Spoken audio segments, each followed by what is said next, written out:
Welcome back. Today we are really getting stuck into REPRO. One of the things I wanted to show you guys while I was over here is how the British farming calendar differs to the Kiwi one. And one big difference is the seasonality. Looking ahead, it looks like REPRO, as in getting these cows back in calf, is going to be far busier than calving itself. So there's lots of different things we do as vets. We go out and synchronize cows and heifers, go and organize fixed time AI, go and organize non-cycling programs. Today we're synchronizing some heifers. I don't want to be late, so I'm going to set off and I'll see you when I get there. It's mid-October here, so that's equivalent to mid-April in the Northern Hemisphere, and calving, at least for the dairy cows, has pretty much come to an end, with the majority of the cows calving in August. Again, in the Northern Hemisphere, that would be February. It's been raining all day, so I've been lucky to get this sunny spell. You can see the Blue Mountains in all their glory as we drive past. I'm off to complete a heifer synchrony program. These are yearling heifers, about 15 months old, about to go to be mated for the first time. Bovine pregnancy is about 9 months, so they will calve at 24 months or 2 years. It's common practice to synchronise groups of heifers, i.e. manipulate their oestrus cycle so they are all fertile in the same window. There are different ways of doing this. Later on I'll cover what this program is and why it's beneficial to both man and beast. If you're new to the channel and you want to learn more about farming, food, farm animal vetting, or you just enjoy watching cows, do me a favour, click that subscribe button, and if you really like the video, share it with a few friends who might enjoy it. Anyway, on with the job. Specifically, my job today is to give these heifers, about 180 of them, a prostaglandin injection. Right. Prostaglandins are one of the more commonly used hormones in veterinary medicine, and again, we'll cover a bit more about them later. With 180 to do, there's no mucking around, and instead of a needle and syringe, we are using an injection gun which automatically refills. Once we find a rhythm, this is a great sort of job I actually enjoy. Although you need to keep a close eye on what you're doing, the technical demands aren't great, and so it's a good chance to chat with farmers, see what they're up to, and generally spin some good yarns.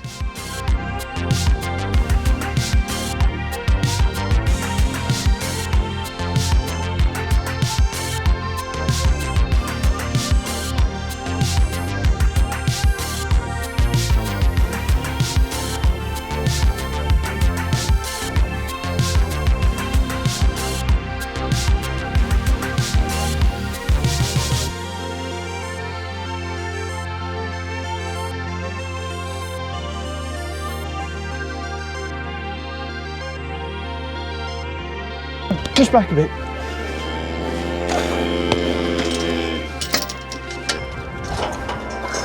Oh, one at a time though. They are, aren't they? There we go. The ones that go to boarding school. At least they're not like teenage boys. Oh, yeah. That would be too much.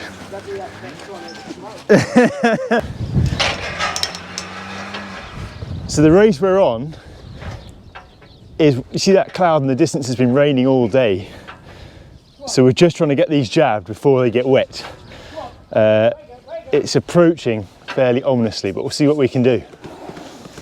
So anyway, Cass, we had to register for immigration, right? Yeah. We can employ foreigners. You were saying, yeah? Yeah. And my solicitor, because I got a solicitor to do it because I knew these clowns running this circus, it wouldn't be straightforward. So the solicitor gets an email from Immigration New Zealand. I mean, we've got a farm, milk cows. Yeah. Asking for an online presence or a website because they can't find us on Facebook or anywhere like that. And then they want a list of our customers and clients. And so what did you do? I went took a photo of the farm and sent it to them. I can see why your wife struggled to get a job, or your partner. Right. 1, 2, 3, 4, 5, 6, 7, 8, 9, 10, 11, 12, 13, 15. Cool. So this is actually a very simple job once you're on the farm. The hard work is more in the planning and then double and triple checking your dates for these visits. The timing of treatments for all of these fertility programs is very important as it affects when the heifers are fertile. Try and make them too early or too soon and you will miss your opportunity. This program in particular is called a 2-shot heifer synchro. So these yearling heifers get 2 injections of the prostaglandin, or PG for short, 2 weeks apart. Female bovines, just like lots of female mammals, have their reproductive hormones cycle over a regular period. For cattle, the length of one cycle is about 21 days.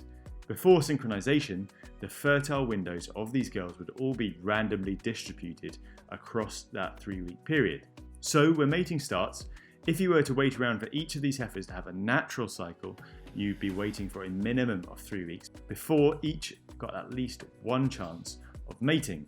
Let's say you had a 60% conception rate, so 60% of those heifers got pregnant in the first cycle, and then 60% of the remaining 40% got pregnant in the second cycle. That would mean another 24% pregnant, or 84% in total in 2 cycles or 6 weeks. Repeat again for a third cycle with the remaining 16%, and you'd have a further 9.6% pregnant, or 93.6% pregnant total in 9 weeks. For reasons we'll discuss later, the best scenario for a heifer is to have her calf early on in the first calving season. So for that to happen, we need her to get in calf at the earliest possible opportunity. The timings of these injections is such that these girls will all be fertile right at the start of the mating period, rather than spread out over the typical 3-week cycle, so they will all have a good chance to calve nice and early. The PG works because it terminates a structure on the ovary called a corpus luteum, or CL for short, which produces another reproductive hormone called progesterone. Progesterone keeps a certain phase of the cycle going, that's the luteal phase. By cutting it short, we essentially reset the clock for whichever heifers are currently in that phase. And by repeating it twice at a 2-week interval, we end up synchronizing the cycles to a fairly tight pattern. To work, the heifer has to get the full dose, and you can see me checking that barrel each time it reloads to make sure there's no air bubbles, reducing the volume given. The heifers also get a nudge before injecting to make sure they know I'm there, reducing the chances they'll jump when jabbed and so potentially miss out on some of the dose. So you can see there, I'm keeping the hormone, in this case it's a prostaglandin, I'll probably talk about that more, over it because I'm not very good at multitasking. I can barely do one thing, let alone talk about this and do it. So yes, but you can see, because it's a hormone, it needs to be kept cool. It's not very warm today, but it's probably still above that 2 to 8 degrees Celsius range. So I've got to take the Gribbles lab label off there, but that's my cool bag. Just hormones in there, no beer, unfortunately, although it is nearly 5 o'clock. And then I'm just sort of changing the needle every few races. But yeah, that cloud's coming in. It's not wet yet, we'll see.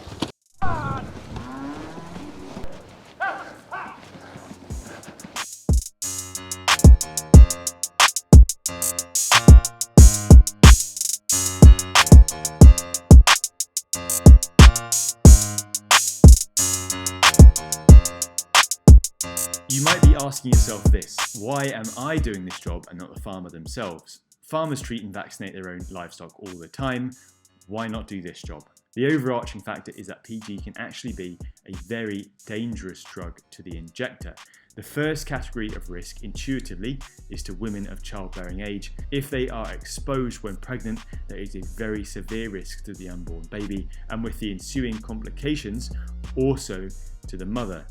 PGs can also cause severe constriction of smooth muscle. That's muscle in your throat, in your gut, and amongst other things, this can lead to really severe respiratory distress, one of the reasons asthmatics are not recommended to handle this drug.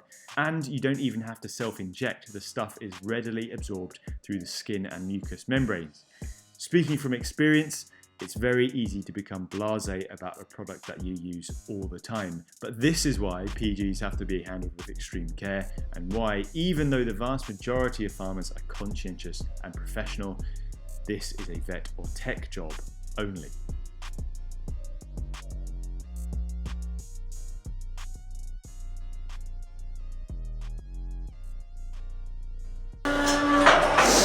Come on! I maybe should have parked my car somewhere else. I need to get something out of it. Yeah. Excuse me, girls. Excuse me. Sit, lick the car all you like. Girls, excuse me. Right. Who's this? It's Louise. Louise, and has Louise been a pet gal by any chance? Well, a girl from England's second name's Louise. And you named a cow after her. How endearing. She's privileged. And if that's not a compliment, I don't know what is. We're very near the end here. We've only got a few races to go. That cloud is getting closer and closer. In fact, it even starts to drizzle. There's a bit. But in the end, we beat it. Come on. There. You're going to have to reverse though. Right, so that's the last row done. Yeah. I think that was reasonably painless, wasn't it, Barry? Yeah. And we've managed to get it before any horrible shower. Still coming. Still coming. So we won't wait about too much. But the good news is, on my clicker, it's 179, which is the same amount we did last time round, which is always a good start. That means the mobbies haven't grabbed any. Yeah. So these should come cycling in a pretty consistent way. The exact numbers I forget, but if you graphed it, would be like a bell curve, and I'll put the numbers on the screen here. How long have you cycled, like, synchronized heifers for? Or you just synchronized heifers forever? Or is it something you've done reasonably? And what's the, because obviously you got it all on paper, what's the biggest thing for you, Barry? We can AI them. Yeah. Top bulls. Yes, okay. So we don't have to have the bull pair. That's the number one thing, is AI Yeah. and bring them into calf Yeah. earlier. Yes. It gives them a lot more opportunity to recover for their second calf. Yeah, that's something you see just maybe when you're metro checking. Yeah. You see that it's the rising threes.